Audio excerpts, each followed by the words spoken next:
Kita telah belajar bahwa gereja kita mengangkat tema tentang tidak tergoncangkan. Dan yang pertama, untuk kita tidak tergoncangkan atau memiliki iman yang tidak tergoncangkan, saudara terlebih dahulu harus menjadi seorang murid. Maka seorang murid yang sejati akan selalu rindu untuk diajar, akan selalu rindu untuk dimuridkan. Karena betapa pentingnya pemuridan bagi saudara, supaya kita dapat belajar mempertahankan iman kita. Amin. Karena beberapa waktu kemarin kita telah belajar tentang dasar iman orang percaya dan tentang kebenaran yang murni. Nah, maka menyambung tentang pembelajaran di bulan Maret ini tentang pemuridan.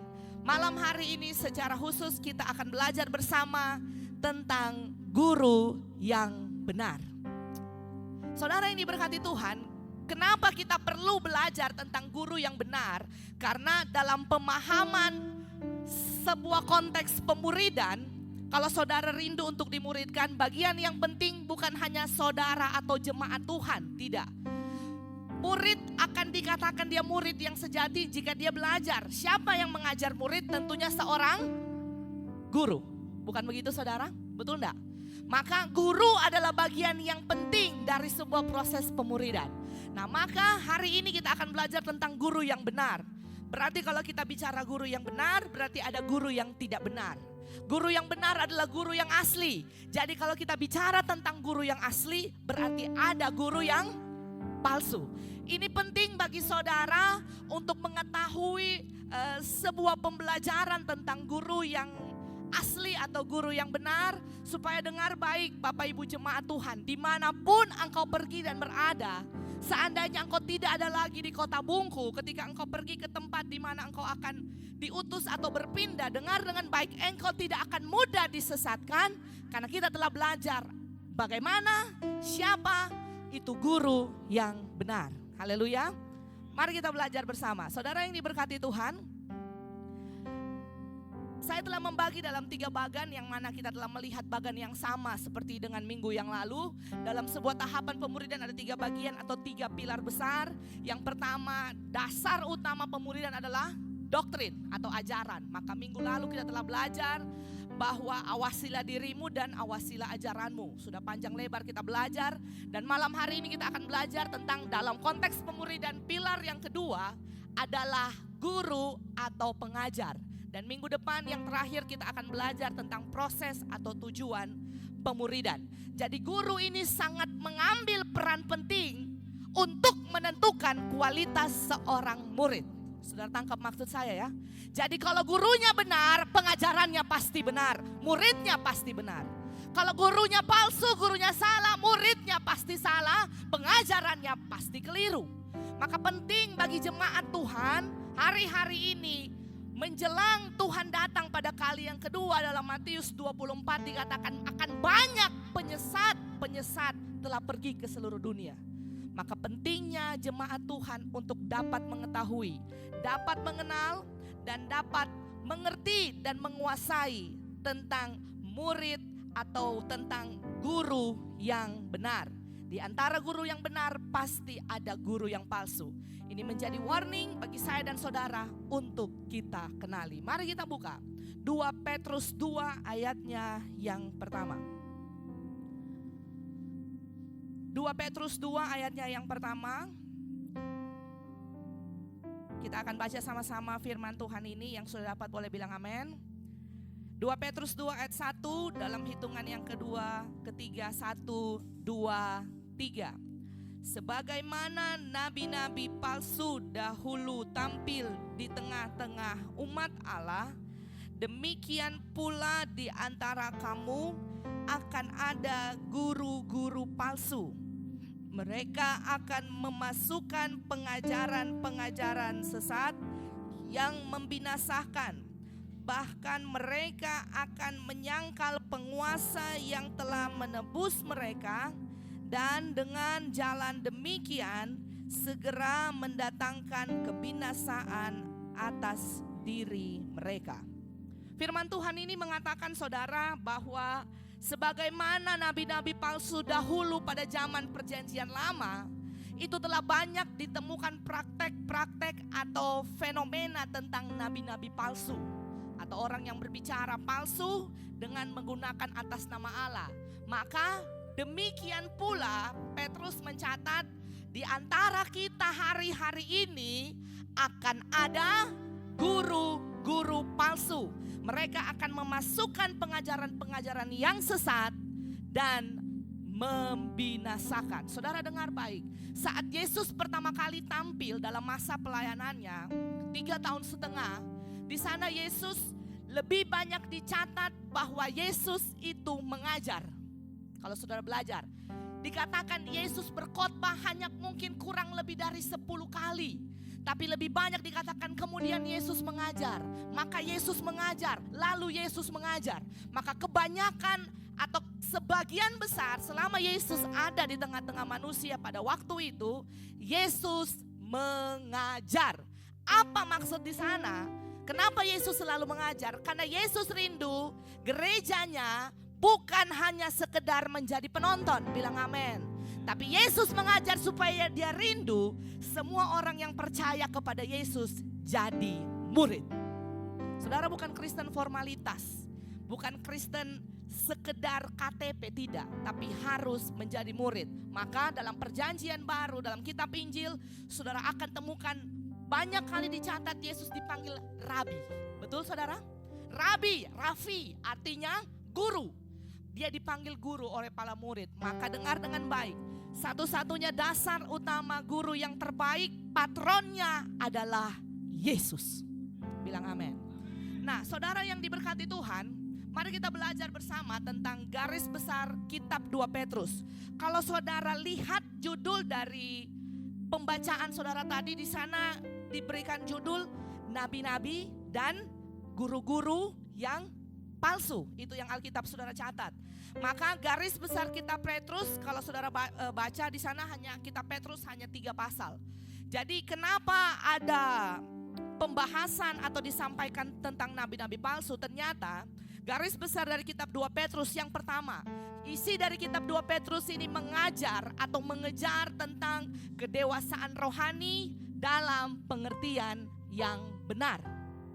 Jadi saudara begini, kitab Petrus ini mau menyampaikan bahwa kalau kita mau menjadi dewasa secara rohani, saudara harus masuk dalam tingkat pengertian yang benar. Sederhananya begini, saudara memiliki slogan hidup iman saudara adalah ku tahu yang ku percaya. Bilang amin. Bukan hanya sekedar menjadi agama warisan, tidak, tapi saudara harus tahu apa yang saudara percaya. Supaya pemberitaan firman 3 minggu yang lalu dikatakan supaya kamu dapat memberikan pertanggungan jawab. Dalam bahasa asli apologet kepada orang-orang yang mempertanyakan imanmu. Sebuah upaya mendefense, sebuah upaya mempertahankan iman. Maka harus masuk dalam pengertian yang benar. Bilang amin. Yang kedua, garis besar kitab 2 Petrus bicara tentang ternyata pemahaman akan firman adalah obat dari ajaran-ajaran sesat. Perlu Bapak Ibu Saudara ketahui, praktek ajaran sesat bukan hanya ada di era zaman kita, tidak. Tapi ajaran sesat itu sudah ada dari zaman Yesus, zaman rasul-rasul sampai dengan hari ini semakin bertransformasi, membungkus dirinya demikian rupa supaya tidak dikenali. Tetapi sesungguhnya hari-hari ini ajaran sesat itu semakin merajalela. Maka obat dari ajaran sesat adalah pemahaman akan firman. Haleluya. Bagaimana saudara akan dapat memahami firman? Caranya saudara belajar. Bagaimana saudara belajar? Saudara harus jadi murid. Amin.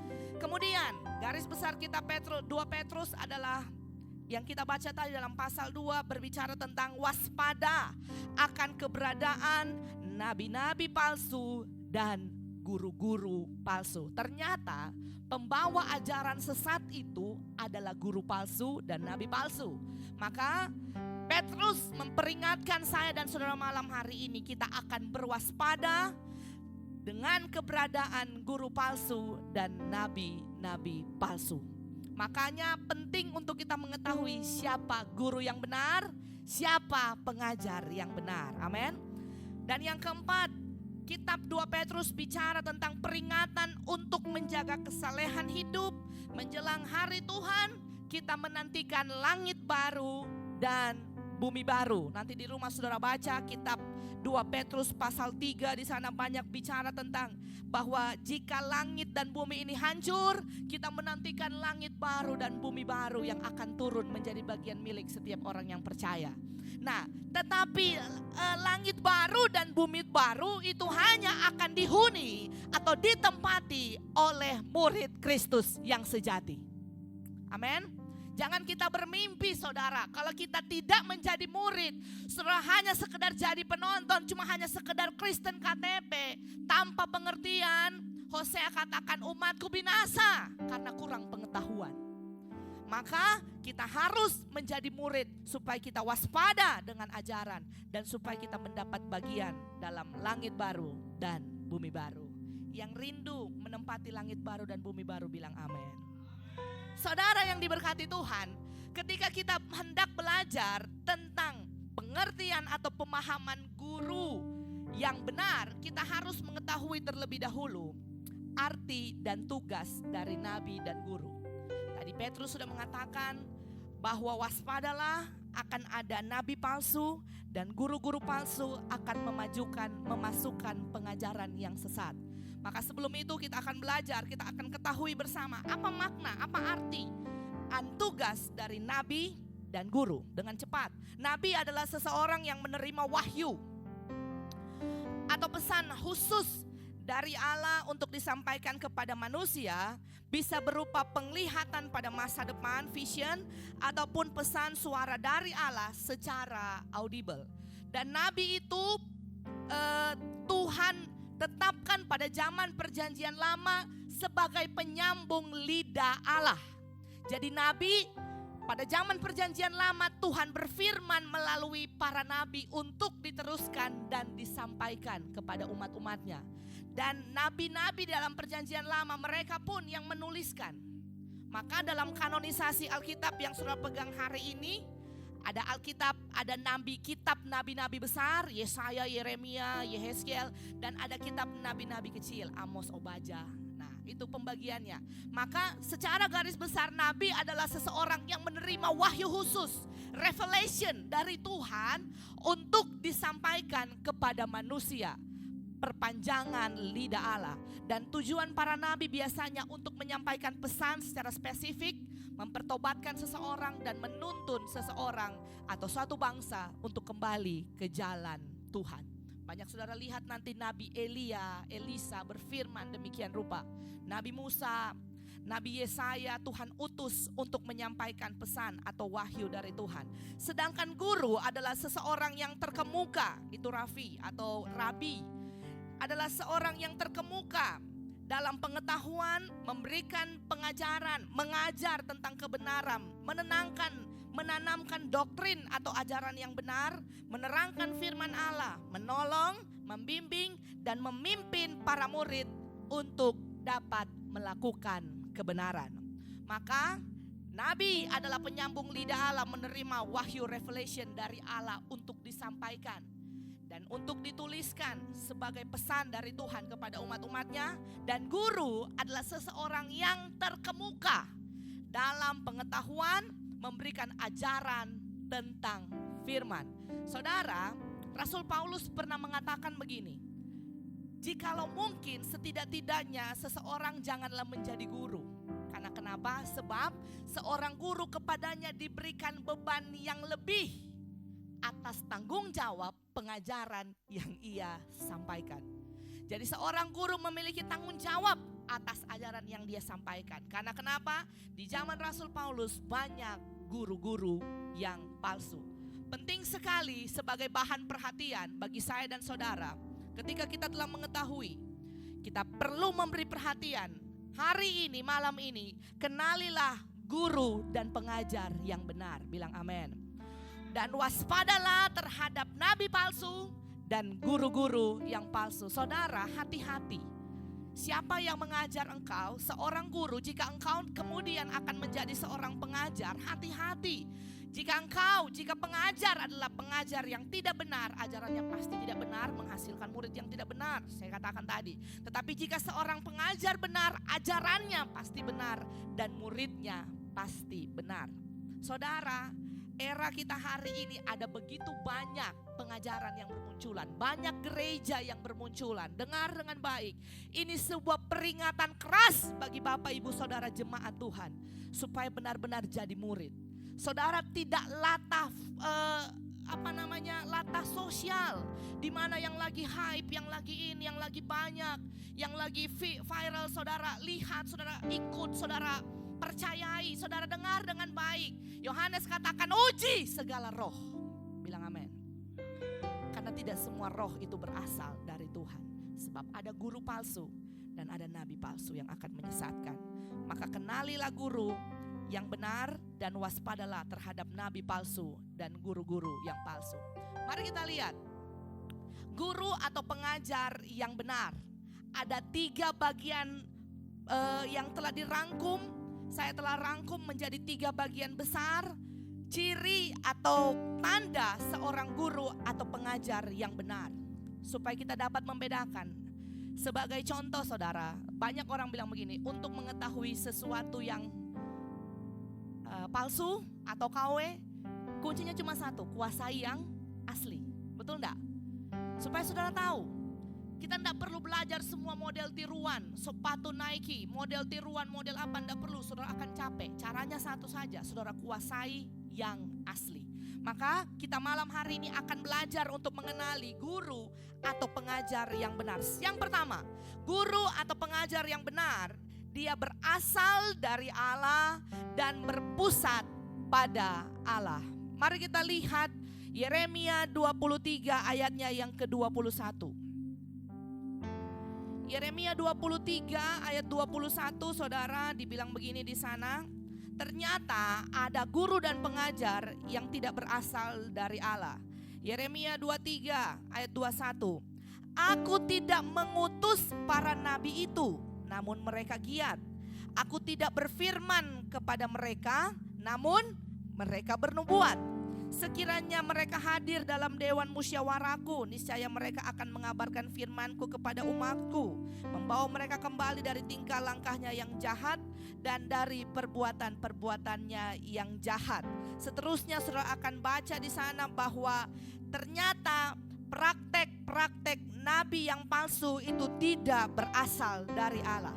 Tema atau judul dari Yeremia 23 ayat 9 di sana ditulis dengan menentang nabi-nabi palsu.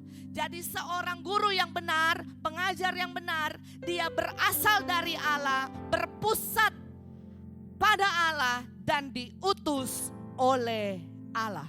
Dengar baik saudara, ketika Yesus memanggil ke-12 murid dalam Markus 6 ayat 7, nanti saudara baca di rumah, Markus 6 dikatakan di sana, kemudian Yesus mengutus ke-12 rasul. Maka pengajar yang benar harus dipanggil, harus berpusat dan harus berasal dari Allah. Karena ada pengajar yang tidak benar ternyata tidak berasal dari Allah. Saudara dengar dengan baik. Salah satu ciri pengajar yang benar, saudara, ketika ia mengatakan bahwa dia dipanggil oleh Allah, saudara baca, ia harus dipanggil oleh Allah pada jabatan itu. Dan ia harus setia membaktikan dirinya sendiri dalam pelaksanaan dari kewajiban jabatan itu. Sederhananya begini, jika dia adalah seorang pengajar yang asli, dia adalah seorang guru yang asli, ia harus dipanggil oleh Allah. Dan ketika dia katakan dia dipanggil, diutus oleh Allah, saudara lihat apakah hidupnya sesuai enggak dengan jabatan atau kepercayaan yang Tuhan berikan. Seorang guru harus mencerminkan ajaran yang dia hidupi. Seorang gembala harus mencerminkan bagaimana Yesus memberitakan, menghidupi kebenaran. Seorang mentor, seorang pemimpin rohani, jika dia katakan dia dipanggil oleh Allah, hidupnya harus sepadan dengan firman. Karena begini saudara, fenomena hari-hari ini ada banyak orang dengan, saya entah kenapa ya, saya lihat begitu cepatnya memberi predikat atau gelar pastor. Saudara perhatikan dah itu. Dengan kemampuan public speaking yang bisa dikatakan lumayan, bisa berbicara dengan baik, retorika dengan baik, good looking begitu kan, good looking, enak dilihat, dia muncul di TikTok tiba-tiba mendapat gelar pastor. Oh iya, pastor ini bilang, sana katakan pendeta A dan B. Dengar dengan baik saudara, banyak orang bisa klaim dirinya, saya dipanggil untuk melayani, saya diutus oleh Tuhan. Saudara perhatikan, lihat buah-buah hidupnya. Bilang amin. Karena Yeremia mengatakan ada nabi yang tidak diutus oleh Tuhan. Markus 6 katakan ketika dia utus para murid, dia memperlengkapi mereka dengan kuasa dan memperlengkapi mereka dengan otoritas dari Yesus. Sebab hidup para murid mencerminkan Yesus. Jadi guru yang asli, ia harus dengan setia membaktikan dirinya dengan kewajiban. Jadi kalau dia katakan dia guru, dia harus hidupi ajarannya. Maka saudara akan lihat, oh ternyata ada guru yang demikian, ada guru yang demikian, ada guru yang demikian. Kalau guru yang asli, apa yang dia ajarkan, dia berjuang untuk hidup di dalam pengajaran itu. Haleluya.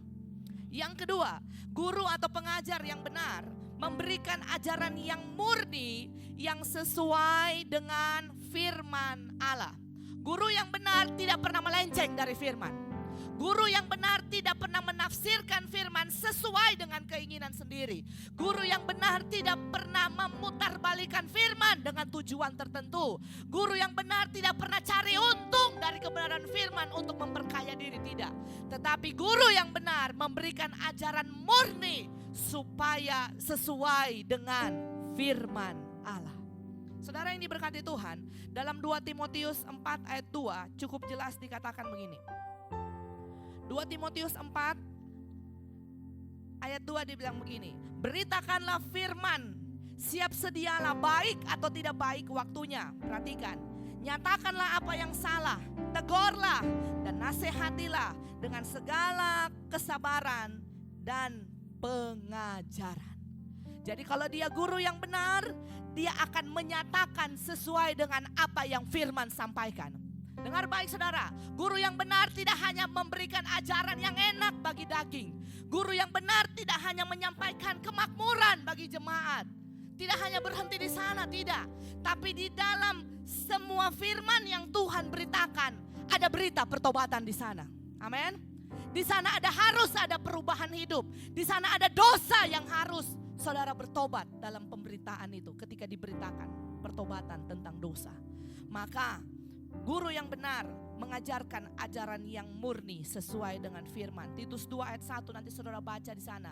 Mengajarkan ajaran yang sehat, memberitakan kebenaran firman tanpa menambah, mengurangi, tetapi sesuai dengan kebenaran yang asli. Hati-hati, sekarang banyak Injil sosial.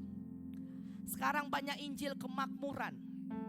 Tanpa nama Yesus menjadi dasar utama, tanpa tujuannya Yesus. Hati-hati saudara. Maka guru pengajar yang benar, dia akan memberitakan ajaran yang murni sesuai dengan firman. Dengar dengan baik, guru yang benar tidak akan menjadi masalah jika ia dibenci, asalkan jemaat Tuhan bertobat. Sekalipun pemberitaan saudara tidak sukai, mungkin selama saudara beribadah, saudara kurang suka dengan firman yang mungkin menyenggol, merobek daging saudara, tidak mengapa bagi kami. Sebab yang menjadi tujuan dan kerinduan hati kami, saudara bertobat dan saudara diselamatkan. Maka saudara yang diberkati Tuhan, malam hari ini kita benar-benar harus jeli melihat bahwa guru dan pengajar yang benar tidak memutarbalikan firman. Hati-hati, sekarang menggunakan Alkitab yang sama, tapi ajarannya dibolak-balik. Supaya saudara nyaman dengan dosa, membenarkan dosa, menjadi tameng dengan dosa. Hati-hati, guru yang benar dia pasti murni sesuai dengan firman. Katakan amin. Kemudian yang ketiga, guru dan pengajar yang benar pasti mengudupi firman dan menjadi teladan iman. Jika dia katakan dia seorang guru, maka dia pasti menghidupi firman-Nya. Jika dikatakan dia adalah seorang pengajar, dia akan memberikan sebuah teladan iman. Titus 2 ayat 7 sampai 8. Titus 2 ayat 7 sampai 8, saudara dikatakan di sana, saudara lihat di Alkitab saudara masing-masing. Titus 2 ayat 7-8 dikatakan, dan jadikanlah dirimu sendiri suatu teladan dalam berbuat baik. Hendaklah engkau jujur dalam dan bersungguh-sungguh dalam pengajaranmu. Ayat 8, sehat dan tidak bercela dalam pemberitaanmu, sehingga lawan menjadi malu karena tidak ada hal-hal buruk yang mereka dapat sebarkan tentang kita. Sederhananya begini saudara, diperingatkan bagi setiap pengajar, indikator seorang pengajar yang benar, hidupnya pasti sesuai dengan firman, jujur dalam pengajaran, dan tidak bercela dalam pemberitaannya. Supaya begini, ketika dia mengajarkan firman, musuhnya tidak mendapatkan celah, atau orang-orang tidak mendapatkan celah. Maka seorang pengajar, seorang guru, saudara harus lihat buah-buah hidupnya, lihat perjalanan hidupnya, lihat kesaksian hidupnya. Apakah yang dia khotbahkan, apakah yang dia ajari, apakah yang dia beritakan sesuai dengan hidupnya yang dia jalani. Karena ini sebuah teguran keras. Guru yang asli harus benar-benar jujur dan tidak bercela dalam pemberitaan. Perhatikan dengan baik saudara, kualitas hidup seorang guru menjadi bagian terpenting dalam sebuah tugas mengajarkan kebenaran. Kemanapun saudara pergi, saudara harus lihat apakah guru yang saudara temui hidupnya berpadanan dengan firman atau tidak. Karena banyak orang punya kemampuan retorika, semua orang bisa gampang dibuai dengan kata-kata.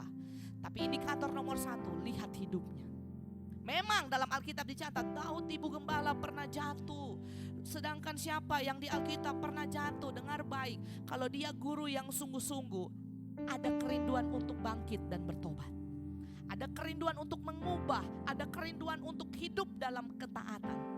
Tapi guru yang tidak benar, apa yang dia ajarkan tidak dia hidupi, berkubang dalam dosa, ditutupi, didandani demikian rupa. Kita harus hati-hati.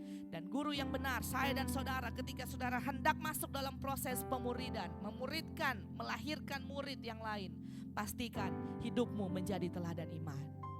Amin saudara. Supaya benar-benar firman Tuhan tadi pagi katakan, Yesus nampak dalam diri saudara. Ini 3 gambaran besar tentang guru dan pengajar yang benar.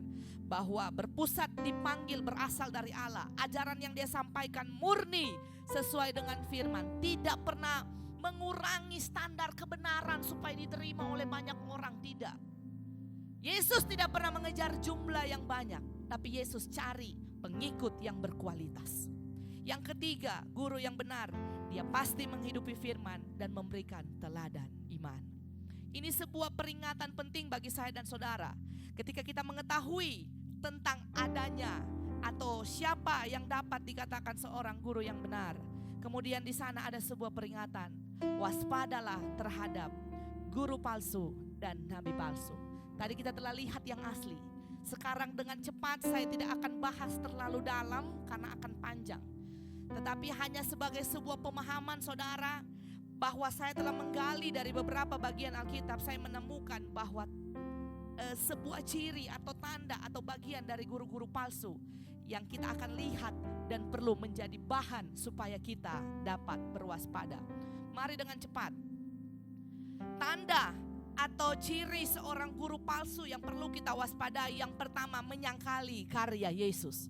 Jika di kemudian hari saudara menemukan sebuah ajaran, sebuah pemberitaan, sebuah ajakan dari seseorang yang menolak bahwa Yesus adalah Allah, merendahkan karya salib, atau mereka menolak tentang kemanusiaan Yesus, saudara harus hati-hati dan waspada.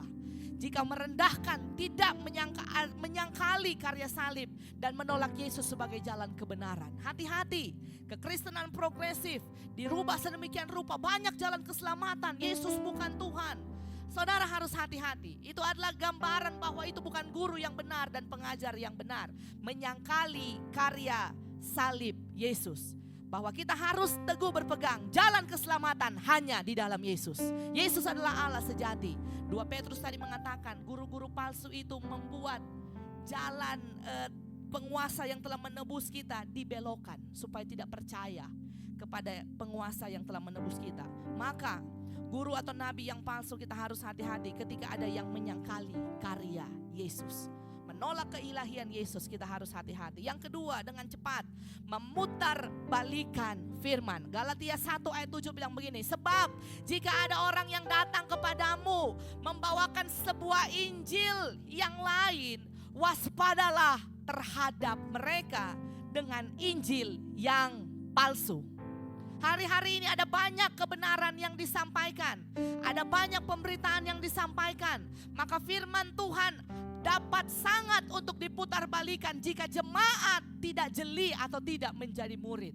Maka hati-hati, guru palsu dan nabi palsu dapat memutarbalikan firman, sengaja menafsirkan firman sesuai dengan keinginan sendiri, mengajarkan berita yang mengarahkan hanya kepada keinginan duniawi, kemuliaan diri sendiri. Pengajarannya tidak fokus pada perkara kekekalan, tetapi pengajarannya hanya fokus kepada perkara-perkara jasmani. Hati-hati saudara, jangan dibuai oleh pengajaran kenikmatan dunia. Hati-hati. Jika iblis tidak bisa membuat saudara jatuh dengan berbuat dosa, iblis dapat membuat saudara tersesat dengan sebuah iming-iming kebenaran yang meleset. Hati-hati. Kebenaran yang diturunkan nilainya banyak orang yang sukai, karena tidak semua orang suka apa yang nyaman bagi dagingnya itu diiris.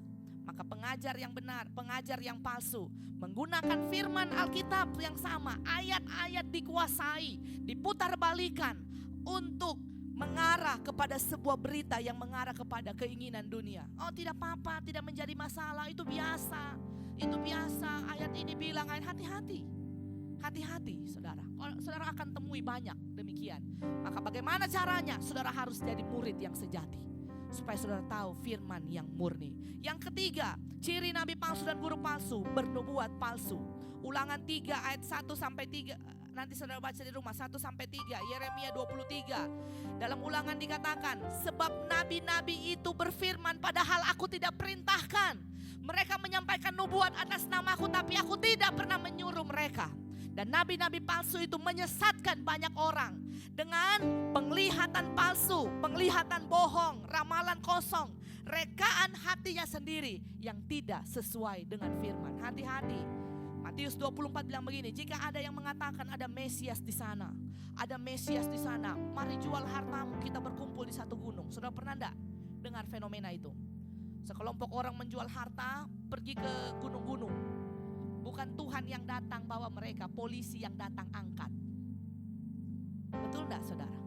Hati-hati. Dari beberapa puluh tahun yang lalu banyak pengajaran-pengajaran yang demikian.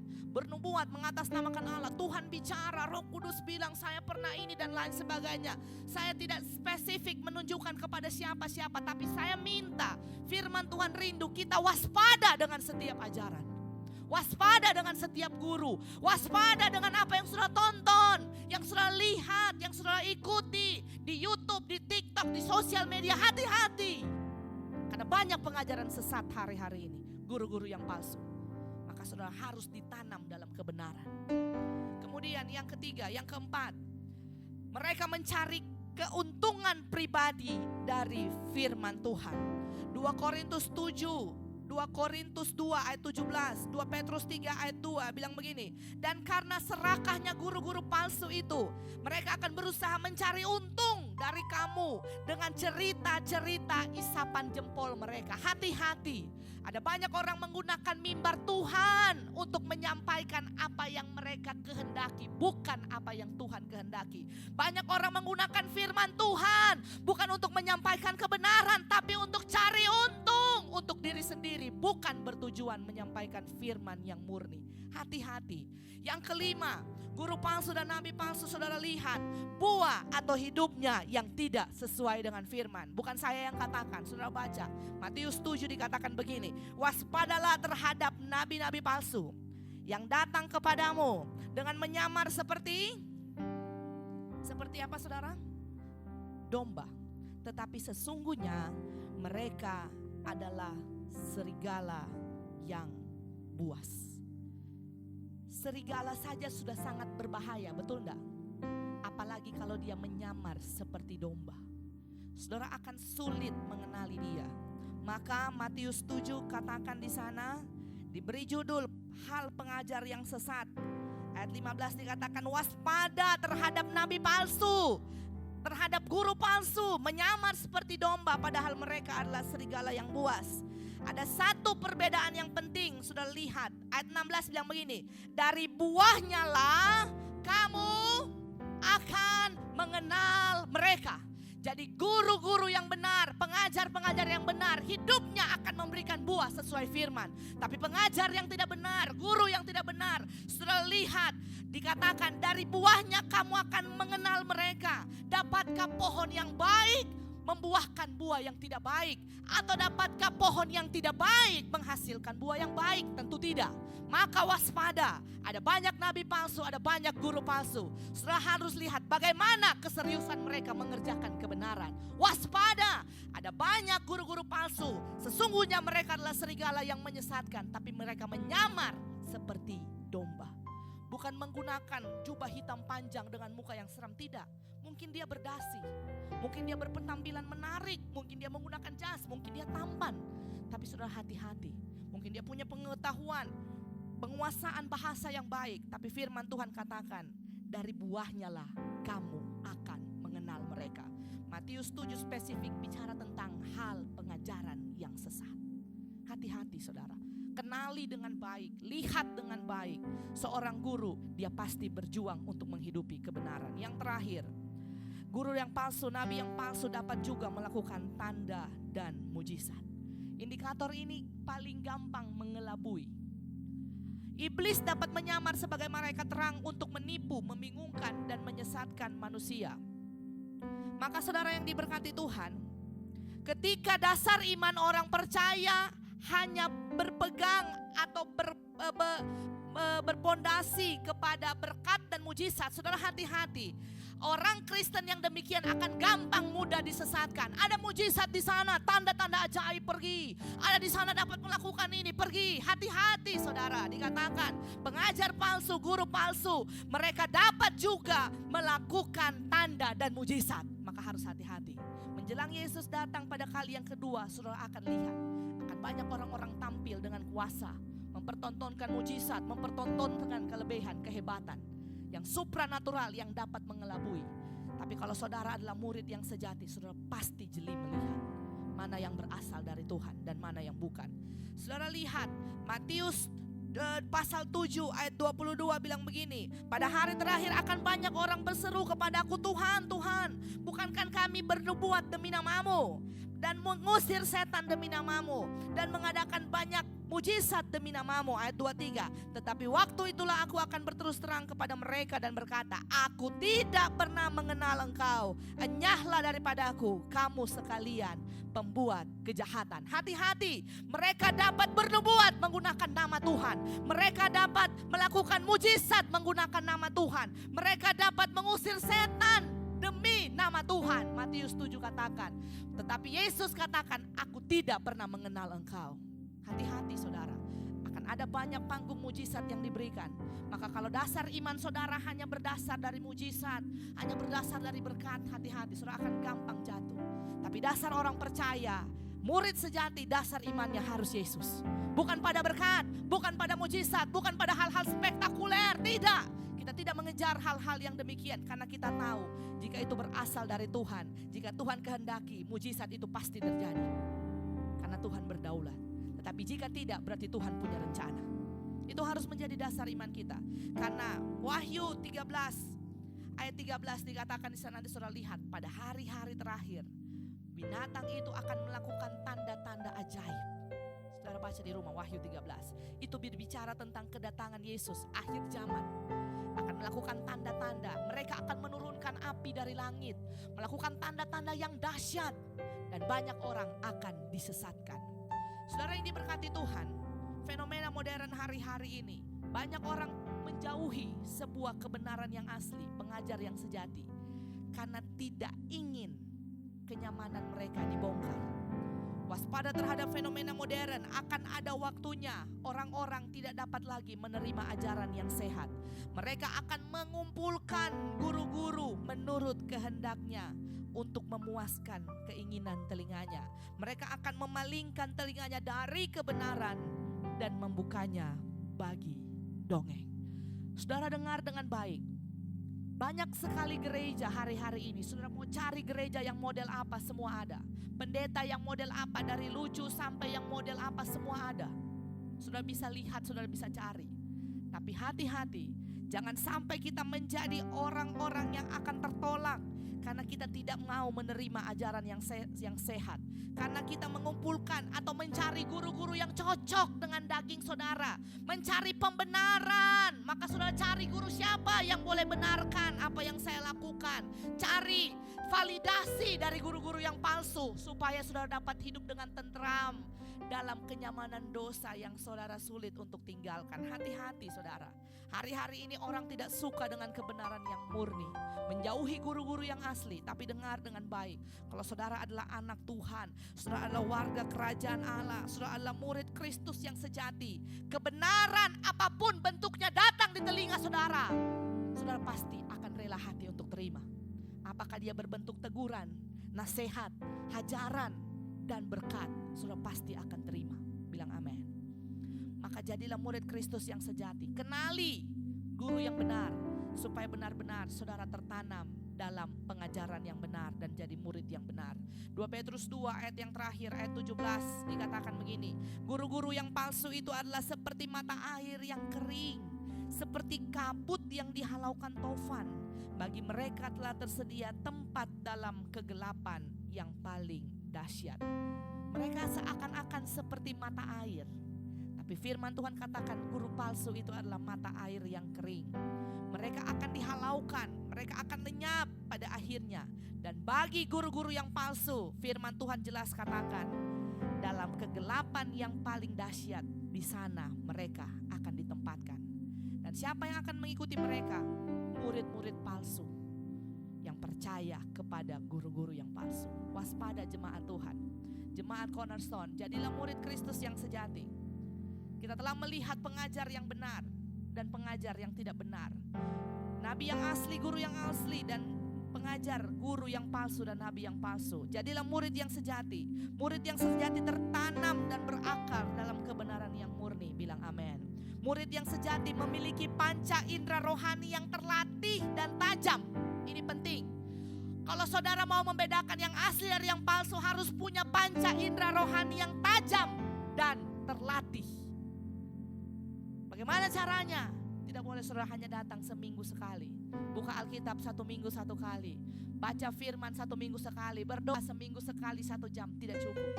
Saudara harus jadi gereja, jadi murid yang belajar, yang dimuridkan, yang benar-benar punya panca indera rohani yang tajam dan terlatih. Melihat tidak sembarang melihat, mendengar tidak sembarang mendengar, mengecap tidak sembarang mengecap. Amin. Tapi panca indera rohani yang terlatih. Murid sejati tetap teguh dan tidak bergoncang dalam iman. Apapun pengajaran, apapun angin-angin, pencobaan apapun yang datang menghantam, murid sejati tidak akan bergoncang. Dan yang terakhir, murid sejati dia pasti tahan setia sampai akhir. Apapun ajaran yang diterima, enak atau tidak enak bagi daging saudara, kita akan mampu terima dan mampu bertahan setia sampai akhir. Jadilah murid Kristus yang sejati. Kenalilah pengajar yang benar. Waspadalah terhadap guru yang palsu. Amin firman Tuhan.